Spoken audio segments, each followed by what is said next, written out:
사랑하는 성도 여러분, 우리의 삶은 매 순간 선택의 순간이라고 해도 과언이 아닙니다. 늘 선택의 기로에 서 있는 것이 우리의 모습입니다. 우리는 아침에 눈을 뜨고 또 밤에 눈을 감을 때까지 매 순간 선택을 하며 살아갑니다. 몇 시에 일어날 것인가, 또 어떻게 씻을 것인가, 또 무엇을 먹을 것인가, 또 어떤 옷을 입고 나갈 것인가, 나갈 때 어떤 교통수단을 이용할 것인가, 오늘 내가 만난 처음 사람에게 어떤 인사를 건넬 것인가, 이런 선택의 순간이 늘 우리 앞에 놓여 있고 우리는 그것을 매 순간 선택하며 살아갑니다. 그런데 선택의 여지가 없거나 늘 반복적으로 일어나는 이 선택은 그렇게 큰 고민이 되지 않습니다. 왜냐하면 그냥 하던 경향대로 하면 되기 때문에 그렇죠. 그런데 예를 들어 학교를 선택하거나 또 학과를 선택하거나 또 직장을 선택하거나 또 배우자를 선택하는 것은요, 우리의 일생이 걸려있는 문제이기 때문에 굉장히 신중할 수밖에 없고 또 고심이 될 수밖에 없습니다. 우리는 매 순간 이 선택의 앞에서 어떤 선택이 가장 좋은 선택이고 하나님이 기뻐하시는 선택일까, 우리가 이것을 함께 돌아보는 시간을 갖고자 합니다. 오늘 본문 말씀을 통해 이 관점으로 오늘 본문 말씀을 살펴보면서 우리가 회복하고 능력으로 갖추어야 할 14번째 이야기를 함께 나누고자 합니다. 오늘 본문 말씀은 아브라함과 그의 조카인 롯이 선택하는 그 장면을 보여주고 있습니다. 창세기 12장에 하나님은 아브라함을 부르셨습니다. 그리고 그 아브라함을 부르셔서 약속을 주셨고 가나안 땅에 가게 하십니다. 그 하나님의 말씀에 아브라함은 순종하여 가나안 땅에 가게 됩니다. 가나안 땅에 가서 점점 남방으로 옮겨가죠. 그런데 그곳에 기근이 심하게 들다 보니까 이제 애굽에까지 가게 되는 거예요. 그런데 애굽에 가서 아브라함이 굉장히 연약한 모습을 보여주고 있어요. 그것은 무엇이냐면 자기 아내인 사레를 누이라 속이게 됩니다. 참 비겁한 모습이죠. 이 일로 인하여 사실 아브라함은 더 곤란한 일에 이르게 되죠. 곤란을 겪게 됩니다. 그런데 그 위기의 순간 하나님께서 초자연적으로 개입하셔서 이 위기에서 벗어나게 하십니다. 그래서 애굽에서 나오게 되는데 나올 때 바로에 의해서 풍부한 물질을 가지고 소유물을 가지고 나오게 된다라는 것입니다. 그런데 이 아브라함이 애굽에서 많은 것을 가지고 나오는 이 일이 이 아브라함 가정에 엄청난 후유증을 가져오게 된다라는 거예요. 크게 두 가지 후유증을 낳게 되는데, 하나의 후유증은 창세기 16장에서 보여주는 것처럼 이제 애굽에서 나올 때에 이 하갈이라는 이 여종을 데리고 나오게 됩니다. 그런데 문제는 뭐냐면 사레가 이제 아이를 갖지 못하다 보니까 이 사레가 이 하갈을 아브라함의 첩으로 삼게 돼요. 그래서 이 하갈이 이스마엘이라는 아들을 낳게 됩니다. 이 일로 인하여 집안이 시끄러워져요. 그리고 아브라함은 머리가 아프게 됩니다. 이게 애굽에서 나온 그 과정 속에서 아브라함 가정에 들이닥친 첫 번째 후유증이고, 또 하나의 후유증이 바로 오늘 본문 말씀입니다. 아브라함이 나오면서 많은 물질을 가지고 나오다 보니까 이 물질이 엄청난 후유증을 낳게 되는 것인데, 그 장면을 오늘 본문은 우리에게 보여주고 있습니다. 아브라함과 롯은 함께 다녔어요. 함께 하는 시간이 많았습니다. 그리고 그 물질도 그만큼 풍성하게 됐다라는 거예요. 오늘 이 아브라함의 가정과 이 롯의 가정이 갈등을 겪고 있는 이 배경이 되는 장면을 오늘 2절에서 이렇게 보여주고 있습니다. 우리 2절 말씀 같이 읽겠습니다. 아브라함에게 가축과 은과 금이 풍부하였더라.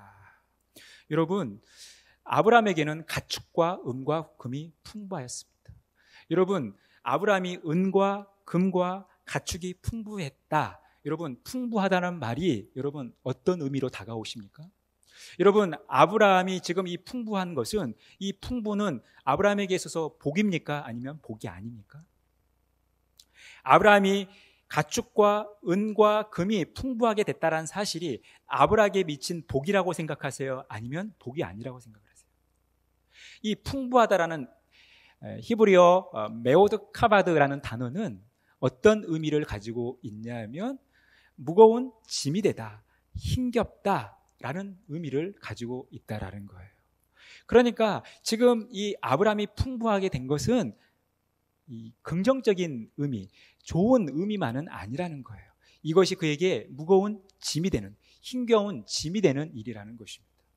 여러분, 항상 풍부한 것이 좋은 것만은 아니죠.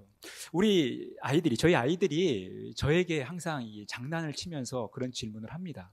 아빠는 어렸을 때 밥을 많이 먹었다고 하면서 왜 이렇게 키가 안 컸어요? 이렇게 키가 작아요? 이런 질문을 해요.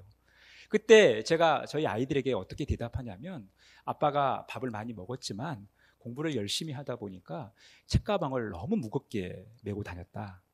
그리고 그것보다 더 큰 것은 아빠가 할아버지 할머니 농사일을 도와주느라고 지게를 너무 많이 져서 그 짐에 눌려가지고 키가 더 이상 클 수가 없었다라고 이야기를 하는 거예요.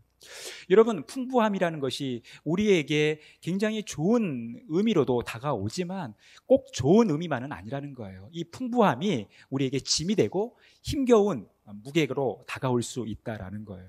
그래서 이 풍부함이라는 것은 어떤 불화의 직접적인 원인이 되기도 한다라는 것입니다. 여러분, 화목하고 형제간에 우애했던 가정에서 평상시에는 그렇게 잘 지내는데 이제 부모님이 재산이 많은 경우 이 유산 상속 문제 때문에 그렇게 우애했던 형제들이 서로 다투고 갈등을 겪는 모습을 우리는 우리 주변에서 많이 보게 된다라는 거예요. 그러니까 이 풍부하다는 것은 꼭 좋은 것만은 아니라는 거예요. 이것이 우리 인생에 큰 짐이 될 때도 있다라는 것입니다. 롯과 아브라함이 그랬던 거예요. 그들은 애굽에서 나오면서 많은 물질을 가지고 나왔습니다. 그런데 그들이 물질이 너무 풍성하다 보니까 그들이 거하는 땅은 그것을 다 감당하기에 부족했다라는 거예요. 그들이 했던 일은 목축업이기 때문에 한정된 땅에서 그 많은 일을 하기에는, 그 목축업을 하기에는 턱없이 부족했던 거예요. 그러다 보니까 서로 좋은 땅을 차지하기 위해서 아브라함의 목자들과 롯의 목자들이 서로 다투게 되었다라는 거예요. 갈등을 겪겠다라는 거예요. 아브라함이 이것을 더 이상 보고 있을 수 없었습니다. 아브라함은 롯과 갈등을 겪고 싶지도 않았고 또 그 목자들끼리 서로 다투는 모습을 더 이상 볼 수 없었던 거예요. 그래서 아브라함이 롯에게 이렇게 제안합니다. 우리 8절에서 9절 말씀 같이 읽겠습니다. 아브라함이 롯에게 이르되 우리는 한 친족이라 나나 너나 내 목자나 서로 다투게 하지 말라. 내 앞에 온 땅이 있지 아니하냐? 나를 떠나가라. 내가 좌하면 나는 우하고 내가 우하면 나는 좌하리라. 아브라함은 롯에게 이렇게 이야기하죠. 우리는 한 친족이기 때문에 서로 다투지 말자라는 거예요. 서로 갈등하지 말자라는 거예요. 서로 싸우지 말자라는 거예요. 서로 미워하지 말자라는 거예요. 그래서 선택한 게 뭔가요? 별거를 선택합니다. 여러분, 서로 갈등이 있고 서로 맞지 않고 서로 다툼이 있다면 때로는 이 별거가 도움이 될 때가 있는 거예요. 좀 떨어져 있으면서 서로를 돌아볼 수 있는 좀 중요한 시간들이 되는 거 아닙니까?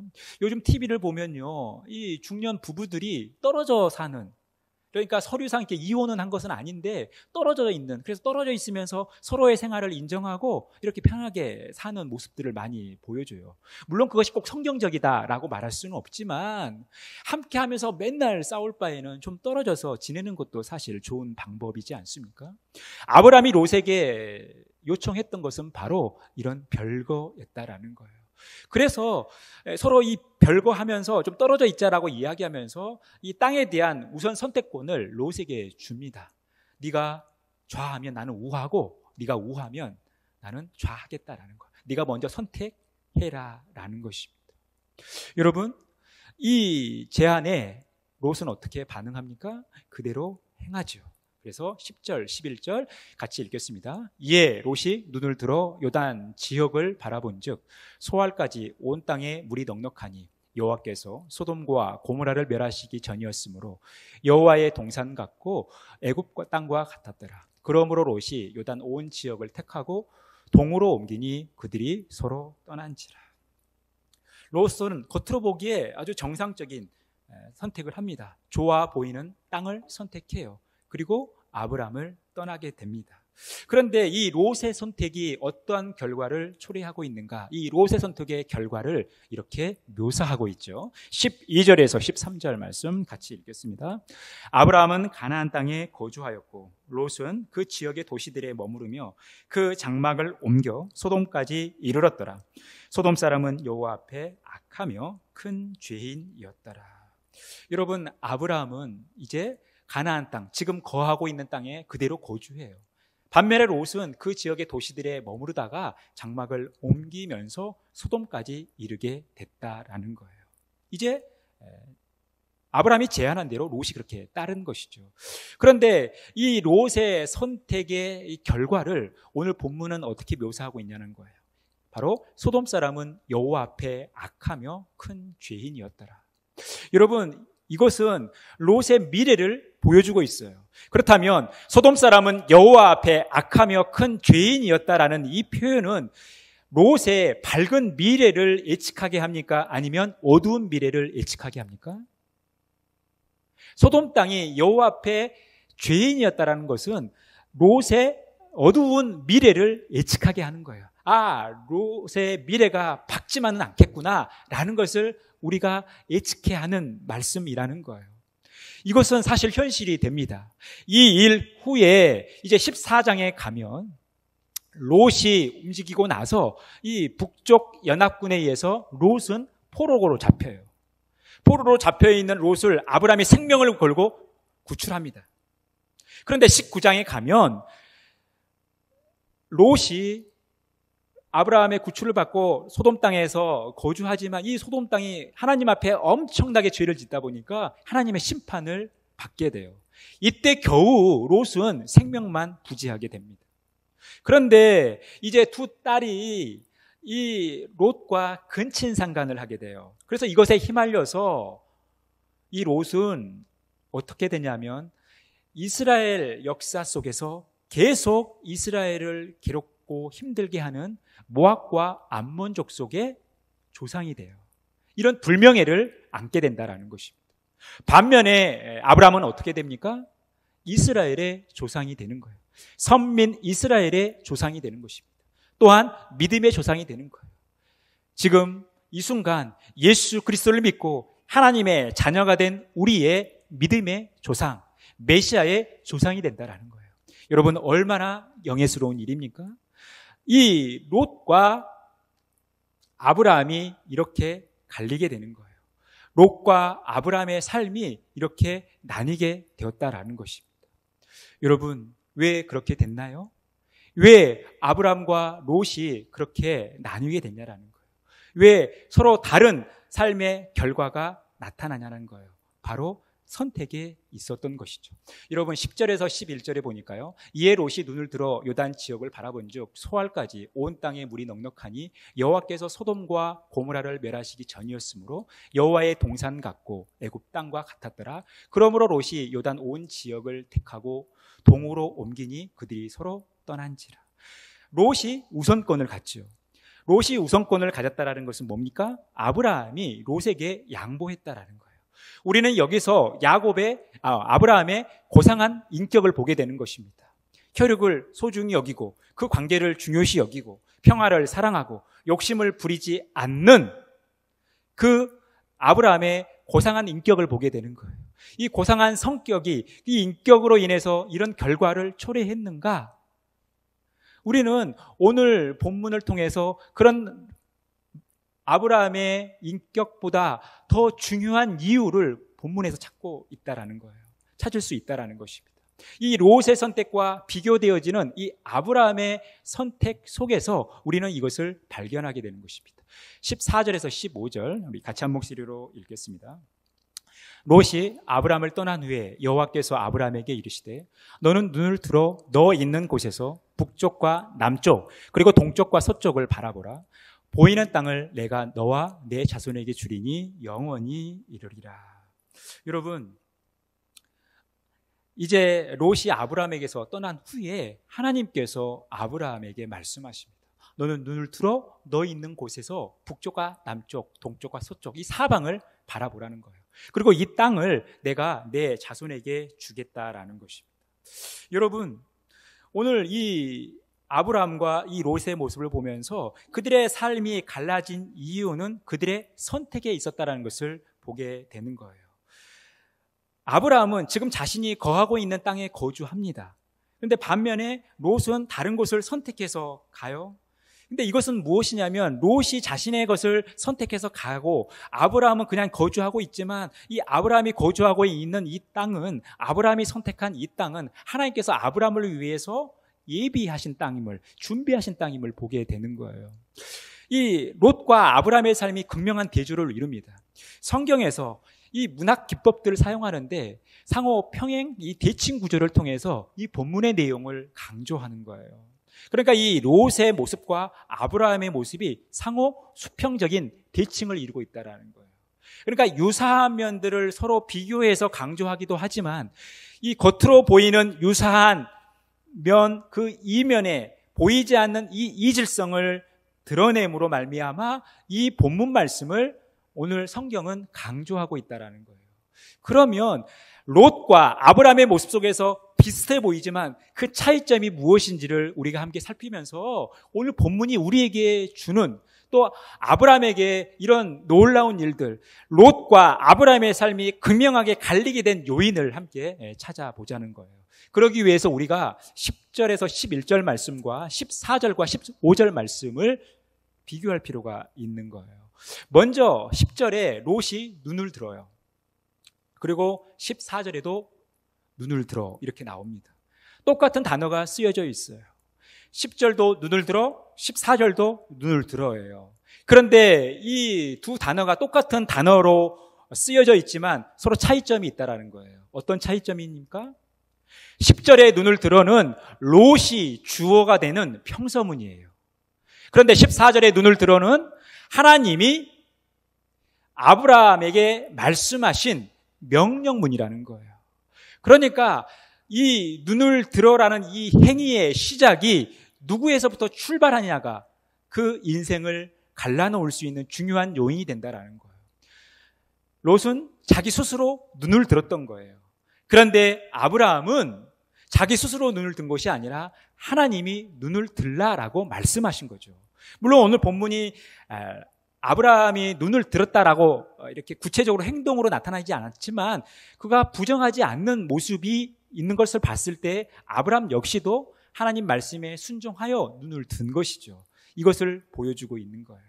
결국 자기가 원해서 눈을 든 것과 하나님이 눈을 든 것과는 분명한 차이를 나타낸다는 거예요. 그 삶의 주체가 다르다는 거예요.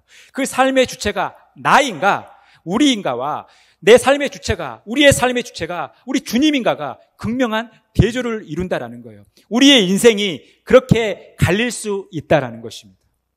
두 번째, 10절에 보면 바라본즉이라는 말이 나와요. 그리고 14절에도 바라보라는 똑같은 단어가 쓰여져 있습니다. 그런데 삶의 주체가 자기 자신이었던 이 롯의 어떤 이 모습은요, 그 행위는 그 다음 행동에 영향을 주는 거예요. 그가 눈을 들어 바라보았는데 이것도 역시 뭐예요? 자기가 원한 곳, 자기가 바라는 것, 자기 목적에 입각해서 바라보는 거예요. 그러니까 이 바라본다는 것은 분명한 목적을 가지고 바라본다는 거거든요. 롯은 자기가 원해서, 자기가 보고 싶은 것을 바라본 거예요. 그런데 이 14절에 나오는 바라보라, 이것은 뭡니까? 하나님이 바라보라고 했던 그것이죠. 이 14절에 바라보다도 명령어이라는 명령어. 하나님께서 보라고 했기 때문에 본 것이죠. 여러분, 우리가 그래서 어떻게 보느냐가 매우 중요합니다. 내가 원해서 보느냐, 내가 원해서 나의 세상적인 안목, 현실적인 안목을 가지고 바라보느냐, 아니면 주님이 보라고 해서 주님이 원하는 것을 보느냐가 매우 중요하다는 것입니다. 여러분, 우리가 우리의 앞에 놓인 상황과 여러 환경들을 이 눈으로 보는 것 같지만 사실 이 눈으로 보는 것이 아니고 우리의 마음으로 보는 거예요. 우리의 마음으로 본다라는 것은 무엇입니까? 우리의 삶의 주체가 누구인가를 보여주는 것이죠. 여러분, 이 마음으로 보는 것이 뭐예요? 바로 세계관이에요. 이제 다음 주에 세계관에 대해서 함께 말씀을 나눌 텐데, 여러분, 그래서 이 세계관은 우리가 어떠한 눈을 가지고 보느냐가 매우 중요한 거예요. 어떤 안목을 가지고 보느냐가 매우 중요하다라는 거예요. 롯은 눈을 들어 바라본 것이 자기 두조적으로 자기가 원해서 본 겁니다. 자기가 보고 싶은 것을 본 거예요. 그러다 보니까 육적인 눈으로 봤을 때는 아무런 이상이 없고 그의 눈을 만족할 만한 그 땅을 본 것입니다. 그런데 아브라함은 그렇지 않았어요. 아브라함은 스스로 자기가 원해서 눈을 들었던 것이 아니라 하나님께서 그에게 눈을 들으라고 말씀하셨고 하나님께서 보라고 말씀하셨기 때문에 그는 바라볼 수 있었다라는 거예요. 그래서 여러분, 우리가 어떠한 눈으로 왜 바라보느냐가 매우 중요한 거예요. 사랑하는 성도 여러분, 여러분들이 바라보는 것은 무엇입니까? 그리고 여러분은 어떤 눈으로 바라보십니까? 여러분들은 왜 바라보십니까? 내가 원해서 내가 보고 싶은 것을 바라보십니까? 아니면 주님이 원해서 주님이 말씀하셔서 주님이 보라고 하신 것을 바라보고 계십니까? 이것이 우리의 인생을 갈라 놓을 수 있다라는 거예요.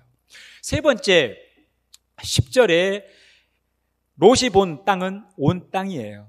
그리고 15절에 나오는 땅은 보이는 땅입니다. 롯이 본 온 땅과 15절에 아브라함이 보는 보이는 땅은 차이를 이루고 있어요. 크게 두 가지 차이를 보이고 있습니다. 첫 번째 차이는 뭐냐면 10절의 땅 앞에는 정관사가 없습니다. 그런데 15절의 땅 앞에는 정관사가 있어요. 여러분, 이 명사 앞에 정관사가 붙는다는 것은 뭡니까? 이것이 구체적이라는 것이죠. 그러니까 롯이 바라본 땅은 그럴듯해 보이지만 우리의 육적인 눈을 만족해 할 만한 땅이었지만 사실 막연한 땅이었다라는 거예요. 명확하지 않는, 구체적이지 않는 땅이었다라는 거예요. 그런데 15절에 아브라함이 보는 땅은 하나님께서 보여주시는 보이는 땅이라는 거예요. 매우 구체적이라는 거예요. 하나님께서 지시하시는 땅이라는 거예요. 하나님께서 가르쳐 주시는 땅이라는 것입니다. 그리고 또 하나의 차이점이 있습니다. 여러분, 10절에 나오는 이 온 땅에 어떤 말이 이어지고 있습니까? 그 땅은 결국 나중에 멸망하게 될 땅이라는 거예요. 지금 땅이 현재적으로는 괜찮은 땅이지만 우리의 눈을 만족할 만한, 우리의 마음을 흡족해 할 만한 땅인 것 같지만 그 땅은 미래가 밝지 않는 땅이라는 거예요. 지금은 그럴듯하지만 미래가 어두운 땅이라는 거예요. 그런데 아브라함이 보고 있는 보이는 땅은 미래의 가치가 있는, 하나님이 약속하신, 하나님께서 준비하신 땅이기 때문에 미래의 가치가 있는 더 좋은 땅이라는 것입니다. 오늘 성경은 우리가 어떤 눈으로 바라보느냐, 왜 바라보느냐를 우리가 정하는 데 있어서 이 땅이 현세적인 땅인가, 현재적인 땅인가, 아니면 미래 가치가 있는 땅인가를 볼 수 있는 눈을 가지라는 거예요. 여러분, 현재적보다 이 미래의 가치를 볼 수 있다는 것은 뭐예요? 하나님이 시작하여 하나님이 보라고 하셔서 하나님께서 친히 보여주시는 땅이 미래적 가치가 있는 땅 아닙니까? 지금 아브라함에게는 있고 롯에게는 없는 것이 바로 이 땅의 미래적 가치라는 것입니다. 이 사실이 두 사람의 삶을, 두 사람의 선택을 갈라놓고 있다는 거예요. 여러분, 마지막 11절에 보면 택하고 동으로 옮기니, 그리고 15절에 줄이니 영원히 이르리라. 이제 롯은 요단 온 땅을 택하고 동으로 옮깁니다. 여러분, 성경에서 동으로 옮겼다는 것은 부정적인 의미예요. 성경에서 이 동쪽은 그렇게 좋은 의미가 아닙니다. 에덴의 동쪽부터 시작해서 이 사람들이 동쪽으로 옮겼다는 것, 롯이 동쪽으로 옮겼다는 것은 뭡니까? 하나님으로부터 점점 멀어졌다는 거예요. 하나님으로부터 점점 멀어졌다는 것은 불행한 삶이 시작됐다는 거예요. 하나님과 늘 함께하면서 하나님의 통치와 다스림을 받으며 하나님과 동행하는 삶이 우리 인생이 행복한 길인데 우리 인생이 하나님으로부터 멀어진다는 것은, 그래서 자꾸 동쪽으로 간다는 것은 그 삶이 불행해질 수밖에 없는 그 여정을 보여준다는 거예요. 그런데 아브라함은 어떻습니까? 하나님께서 아브라함과 그 자손에게 땅을 주겠다라는 거예요. 그리고 이것이 일시적이지 않고 영원히 이른다라는 것입니다. 여러분, 이것이 보여주는 게 뭡니까? 하나님이 함께하는 삶, 하나님이 선택하는 삶이 행복한 삶이라는 것이죠. 여러분, 오늘 본문은 무엇을 보여주고 있어요? 롯의 삶과 아브라함의 삶을 비교해서 보여주고 있습니다. 롯의 선택과 아브라함의 선택을 비교해서 보여주고 있어요. 그런데 엄밀하게 따져서는 롯의 선택과 아브라함의 선택이 아니라 롯의 선택과 하나님의 선택이라는 거예요. 연약한 롯, 근시안적인 태도를 가지고 있는 이 롯의 선택과 하나님의 선택은 달라질 수밖에 없는 거 아닙니까? 여러분, 이 롯이 이 요단 땅을 선택하는 것을 이 영어 성경은 어떻게 번역하고 있냐면 So Lot choose for himself 이렇게 번역하고 있어요. 이것은 뭡니까? 그가 그 자기 자신을 위해서 땅을 선택했다는 거예요. 여러분, 이 롯의 선택의 기준은 뭡니까? 자기 자신이었던 거예요. 자기 자신을 위해서, 자기 자신의 이익을 위해서, 자기 자신의 안목을 가지고 선택했어요. 그런데 이 아브라함의 선택은 자신의 선택이라기보다는 하나님의 선택이었다는 거예요. 미래적 가치가 있는, 하나님의 신실한 약속이 들어있는 하나님의 선택이었던 거예요. 그러니까 그 인생이 갈라진 거 아닙니까? 여러분, 이 아브라함의 선택이 보여주는 게 뭡니까? 아브라함의 선택이 아니라 하나님이 선택이었다는 것을 보여주는 게 뭐예요? 이게 바로 하나님이 주도하는 삶이었다는 거예요. 하나님이 주인된 삶이었다는 거예요. 롯은 자기 스스로 자기 의지를 가지고 자기 능력을 가지고 살았다면 아브라함은 자신의 힘이 아니라 자신의 능력이 아니라 하나님이 이끄시는 대로 하나님이 주도하시는 대로 하나님이 주인이 되는 삶을 살았다는 거예요. 그러니 그 선택의 결과가 이렇게 달라질 수밖에 없다는 거예요. 그러면 아브라함이 어떻게 하나님이 주도하시는 삶을 살 수 있었는가? 하나님이 우선시 되는 삶을 살 수 있었는가? 하나님께서 이끄시는 대로 하나님의 선택 아래 들어갈 수 있었는가? 그 비결을 오늘 본문의 결론부에서 말씀하고 있어요. 우리 18절 말씀 같이 읽겠습니다. 이에 아브라함이 장막을 옮겨 헤브론에 있는 마므레 상수리 수풀에 이르러 거주하며 거기서 여호와를 위하여 제단을 쌓았더라. 여러분, 아브라함이 하나님의 약속의 말씀을 듣고 이제 그곳을 떠나 장막을 옮깁니다. 그리고 헤브론에 있는 마므레 상수리 수풀에 이르게 됐어요. 그리고 나서 그가 한 것이 무엇입니까? 여호와를 위하여 제단을 쌓은 거예요. 다른 말로 표현하면 예배를 드렸다라는 거예요. 예배자의 삶을 살았다라는 거예요. 여러분, 우리가 하나님이 주도하시는 삶, 하나님께서 이끄시는 삶을 살기 위해서 중요한 것은 우리가 예배자의 삶을 살아가는 거예요. 여러분, 아브라함이 자신을 위하여 제단을 쌓았습니까? 아브라함이 누구를 위하여 제단을 쌓았어요? 여호와 하나님을 위하여 제단을 쌓은 거예요. 여러분, 예배의 삶이라는 것은 나를 위한 것이 아니에요. 예배는 주님을 위하여 드리는 거예요. 물론 이 예배를 통해서 나에게 유익이 있죠. 왜냐하면 이 예배를 통해서 하나님의 은혜가 우리에게 임하기 때문에 나에게 유익이 되지만 이 예배의 목적은 하나님께 있는 거예요. 우리의 만족을 위해서, 우리의 이익을 위해서 예배하는 것이 아니라 하나님을 위해서 예배하는 거예요. 우리가 이렇게 하나님을 위하여 예배할 때, 우리가 하나님을 위하여 살아갈 때, 우리가 하나님의 일을 할 때 우리의 일을 누가 해주신다라는 거예요? 하나님이 해주신다라는 거예요. 하나님이 책임져 주신다라는 거예요. 우리가 주님을 바라보고 우리의 삶의 주인의 자리를 주님께 내어드릴 때 우리의 모든 것들을 우리 주님께서 다 책임져 주신다라는 거예요. 이게 예배자의 삶이고 이것이 하나님이 주도하는 삶이라는 것입니다. 지금 아브라함은 그 삶을 살고 있는 거예요. 그런데 이 아브라함의 삶은 그냥 일시적으로 단 한 번 일어나는 사건이 아니라는 거예요. 그가 한 번 예배드리고 끝나는 것이 아니라는 거예요. 우리가 오늘 읽진 않았지만 이제 애굽에서 나온 아브라함 일행이 가나안 땅에 가게 되지 않습니까? 가나안 땅에 가서 한 일이 있어요. 다시 가나안 땅으로 들어가서 제일 먼저 한 일이 우리가 오늘 읽진 않았지만 3절에서 4절 말씀이에요. 우리 같이 한 목소리 읽겠습니다. 그가 네게브에서부터 길을 떠나 베델에 이르며 베델과 아이 사이 곧 전에 장막 쳤던 곳에 이르니 그가 처음으로 제단을 쌓은 곳이라. 그가 거기서 여호와의 이름을 불렀더라. 그가 가나안 땅에 들어가서 제일 먼저 한 게 뭐예요? 제단을 쌓고 여호와의 이름을 불렀어요. 그런데 이곳이 처음이 아니라는 거예요. 전에 장막을 쳤다는 것이. 그런데 이 전에 장막을 쳤는데 그래서 그가 처음으로 제단을 쌓은 곳이다라고 하면서 그가 거기서 여호와의 이름을 불렀는데 오늘 본문은요. 그가 이렇게 돼 있지 그들이 이렇게 돼 있지 않아요. 그러니까 아브라함이 하나님께 제단을 쌓았지 롯이 제단을 쌓았다라고 묘사되고 있지 않다라는 거예요. 그러니까 이것이 롯과 아브라함의 삶의 차이라는 것입니다. 그는 장막을 옮길 때마다, 삶을 이동할 때마다 항상 하나님께 예배하는 삶, 하나님을 위하여 제단을 쌓고 거기에서 여호와의 이름을 부르는 이 예배의 삶을 잃지 않았다는 거예요. 이것이 아브라함의 일정한 삶의 패턴이었다는 것입니다. 이뿐만이 아니에요. 처음 하나님께서 아브라함을 부르실 때, 그래서 가나안 땅으로 가라고 말씀하셨을 때 처음 가나안 땅에 들어가서 한 일이 바로 이 예배자의 삶이에요. 그래서 창세기 12장 7절 8절은 이렇게 말씀하고 있죠. 우리 같이 한 목소리로 읽겠습니다. 여호와께서 아브라함에게 나타나 이르시되 내가 이 땅을 내 자손에게 주리라 하신지라. 자기에게 나타나신 여호와께 그가 그곳에서 제단을 쌓고 거기서 베델 동쪽 산으로 옮겨 장막을 치니 서쪽은 베델이요 동쪽은 아이라. 그가 그곳에서 여호와께 제단을 쌓고 여호와의 이름을 부르더니.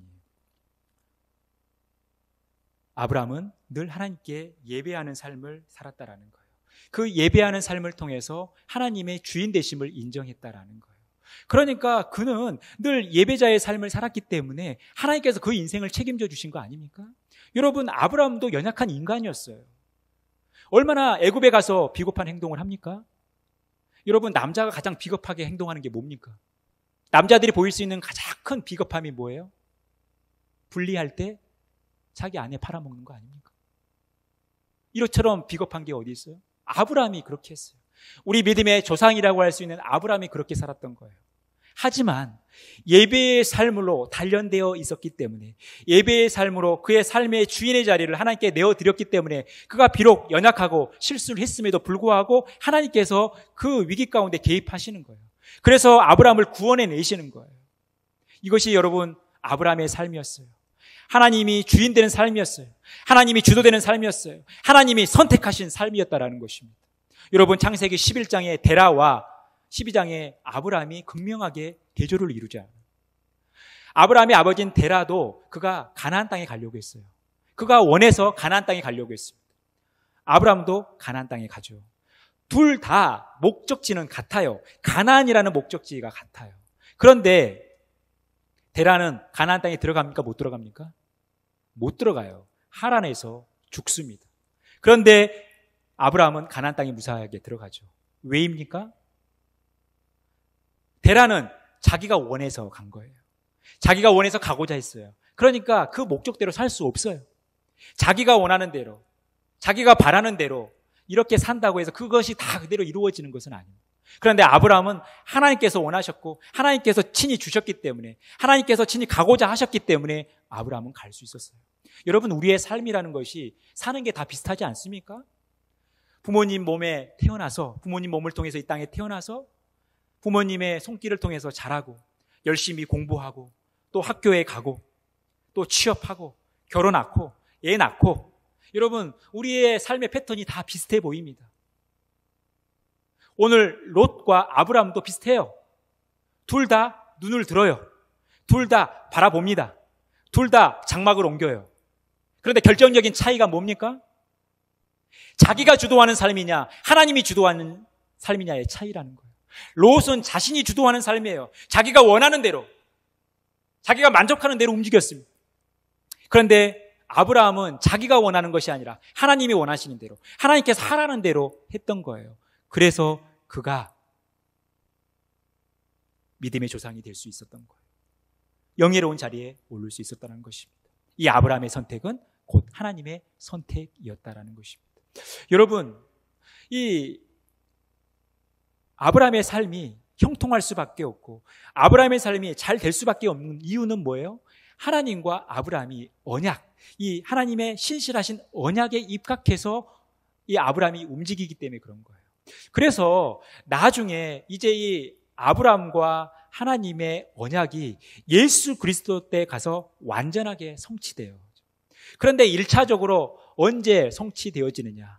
1차적으로 완전한 성취를 언제 이루어지느냐? 여호수아 때 이루어지는 거예요. 여호수아 때 가서 하나님께서 아브라함에게 약속하신 땅과 후손의 약속이 그대로 성취되어지는 거예요.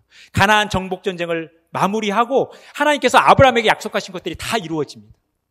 그러면서 이 약속의 성취를 바라본 여호수아가 이제 마지막 유언과 같은 이야기를 합니다. 바로 여호수아 24장 15절이에요. 우리 같이 한 목소리 읽겠습니다. 만일 여호와를 섬기는 것이 너희에게 좋지 않게 보이거든 너희 조상들이 강 저쪽에서 섬기던 신들이든지 또는 너희가 거주하는 땅에 있는 아모리 족속의 신들이든지 너희가 섬길 자를 오늘 택하라.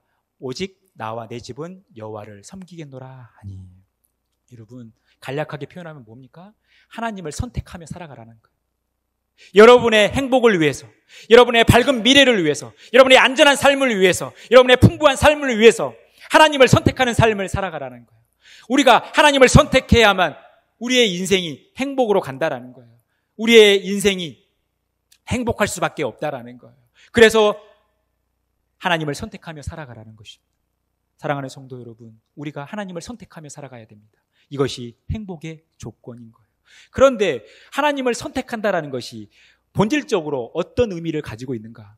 우리가 하나님을 선택하는 삶이 본질적으로 어떤 의미를 가지고 있는가? 예수님께서 요한복음 15장 16절에서 이렇게 말씀하고 있습니다. 우리 같이 한 목소리 읽겠습니다.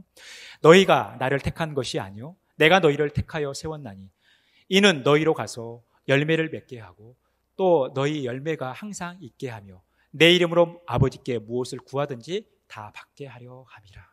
여러분, 제자들이 예수님을 선택한 것 같지만, 제자들이 예수님을 택한 것 같지만 사실은 예수님이 제자를 택했다라는 거예요. 우리가 예수 그리스도를 믿고 예수님을 선택하고 우리가 하나님을 섬기면서 하나님을 선택한 것 같지만 우리가 선택한 것이 아니라 본질은 하나님이 우리를 선택해 주셨다라는 거예요. 하나님께서 우리를 선택해 주셨기 때문에 지금 우리가 이 자리에 있는 거예요. 결국 그래서 우리의 삶의 여정 속에서 때로는 우리가 연약한 모습도 있고 실수하는 모습도 있고 넘어지기도 하지만 완전히 엎드러질 수 없는 것, 완전히 실패할 수 없는 이유는 하나님께서 우리를 선택하셨기 때문에 궁극적으로 우리의 삶을 하나님이 선하게 인도해 주실 거기 때문에 이 선택이야말로 가장 지혜롭고 가장 완벽한 선택이라는 거예요. 우리가 이 선택을 하며 살아가는 것입니다. 그런데 그 선택은 나의 선택이 아니라 주님의 선택이라는 거예요. 사랑하는 성도 여러분, 우리는 매 순간 선택의 기로에 서 있습니다. 우리가 잘 선택해야 되지 않겠습니까? 우리의 인생이 결정되는 중요한 문제들 앞에서 하나님이 기뻐하시는 좋은 선택을 해야 될 거 아닙니까? 그러기 위해서 어떻게 해야 되냐는 거예요. 우리의 좋은 선택을 위해서 먼저 우리에게 필요한 것은 하나님을 선택하는 거예요. 우리가 주님을 선택하는 사람이에요. 이것이 뭡니까? 선택을 위한 삶이에요. 우리의 바람직한 선택을 위해서 우리가 주님을 선택할 때 이것이 선택을 위한 삶이 되는 거예요. 그런데 우리가 주님을 선택한 것 같지만 사실은 주님이 우리를 선택한 거예요. 이것이 바로 선택에 의한 삶이라는 거예요. 주님이 우리를 선택해 주셨기 때문에 나머지 모든 선택이 다 보장되는 거예요. 그래서 우리는 선택에 의한 삶을 살아가는 것입니다. 선택을 위한 삶과 선택에 의한 삶이 바로 우리가 선택할 수 있는 삶이라는 거예요. 그럴 때 하나님께서 우리의 삶을 선하게 인도해 주실 것입니다. 우리가 하나님께서 원하시는 삶을 살 수 있을 것입니다. 우리가 바로 이 시대에 이 시점에서 회복해야 될 것이 바로 선택을 위한 삶과 선택에 의한 삶이라는 거예요. 우리가 주님을 선택할 때 주님께서 우리의 삶을 책임져 주시고 우리의 삶을 선하게 인도해 주실 것입니다. 이 은혜가 저와 여러분 가운데 가득 넘치기를 간절히 축원합니다. 하나님 감사합니다. 우리가 좋은 선택을 위해 늘 주님을 선택하게 하시고 그래서 선택을 위한 삶을 살게 하시고 주님이 우리를 선택하심으로 우리가 선택에 의한 삶을 살아갈 수 있도록 역사하여 주옵소서. 이것이 우리에게 회복되어지고 능력으로 갖추어지는 복된 삶 살아갈 수 있도록 역사하여 주옵소서. 모든 말씀을 거룩하신 예수님의 이름으로 기도합니다. 아멘.